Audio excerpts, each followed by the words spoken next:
Okay, so that was week, I've lost complete track now. I think it might be 10. Yes, week 10. Yeah. Gosh, yeah. So again, we started with a recap because I wasn't here last week, so the group shared what you'd covered. Yeah, so we've done those circles on using images from Google, looking at the drive system, the SOOP system, or the smooth system, as we're sometimes calling it at the moment, and the threat system. I think we're really starting to get our head around what those things are. Yeah. And then we moved on to talk about friendships. Yes. And this is in terms of experiencing compassion for others and from others. Yeah.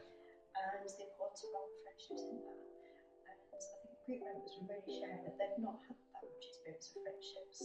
It's a lot of bullying at school. Yeah. Feeling excluded, and that friendships can be tricky. Yeah, and knowing what good friendships are is hard when you haven't had good friendships, and how sometimes they can, we also talk about how friendships can put you in the threat system sometimes, can't they, if things don't go well. Yeah. So we're talking about, when we kind of moved on to feeling stressed and overwhelmed and not being able to think about things or do things or offer to text your friends or anything when you're feeling quite overwhelmed, your head feels full and like it's going to explode, which is part of the reason we're by the taps at the moment, isn't it? Yes. So we were saying that one way we like to look at it is that you have a certain capacity for coping with stress, and that's like a bucket or a cup. So when you get the stress, which is the water, coming in, what will happen eventually is the stress comes in, you can cope with quite a lot, but when you get to a certain point, it starts spilling out. All this stuff coming out is the stress that you're not being able to cope with, because there's too much going on. And one person said, yeah, when my head's like that, it's just going to explode. Yeah. So what we were saying is, what we really need to do is manage this bucket or this cup.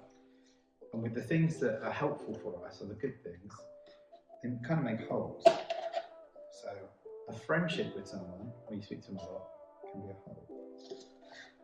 And doing something that makes you feel happy can be a hole. You might have some of your soothing rhythm breathing. Absolutely, you've got to have the breathing in there. Yeah. So when these holes are here, what we see is that though we can still have stress coming in, what you'll start to see as the stress builds up is it also trickles out. So your head's not feeling full because we're not filling this cup anymore. And even if it starts to go a little bit faster, what you're seeing is the stress draining out and leaving you more space to cope with other things, new things. More stress comes in, that's okay because some stress is coming out. So it's important to have those holes and make those holes, and those holes are the things we can think about in the group. Absolutely. So that's one way of thinking about it. You can try this experiment at home, just make sure you do it over a sink. Yes. We'll look forward to seeing you next week. See you next week.